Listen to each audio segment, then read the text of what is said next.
probably going to get some flack for this video, but it's what happens when you speak the truth. So I've got some statistics. They're purely statistics. You can use the supercomputer that's in your hand right now to verify these and look these up. I implore that you do. You tell me if you think that these things are compatible with Western culture. Pakistan has the highest rate, but the rates are still pretty high in most of the other Muslim countries. Pakistan is 40% first cousin marriages. In Yemen and Iraq, girls can be married at 9 years old. In Saudi Arabia, women can be put to death for witchcraft. In Somalia, 98% of women have had genital mutilation. In many of these countries, renouncing your faith is executable by death. Adultery and gay sex are also death penalty under Sharia law. In Afghanistan, women cannot speak in public. They can't sing, they can't dance, they can't drive, they can't do anything.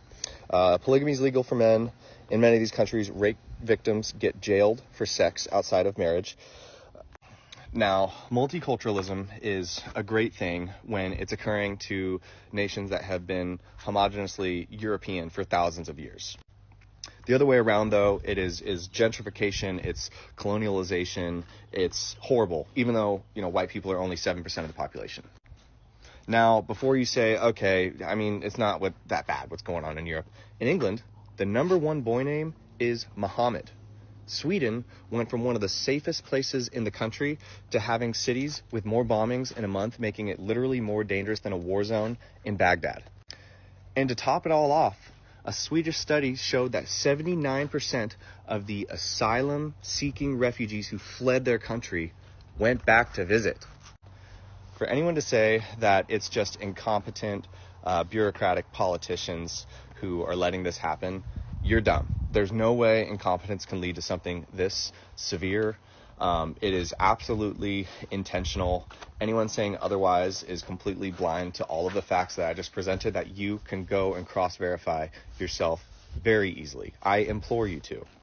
Oh, well, not all. Yeah, no shit. No situation is ever all. We're talking about large world-scale generalities here. And the generalities that are pretty much impossible not to see is that when countries adopt Sharia law and Muslim practices, they go down this hole where things like the laws I just listed become commonplace.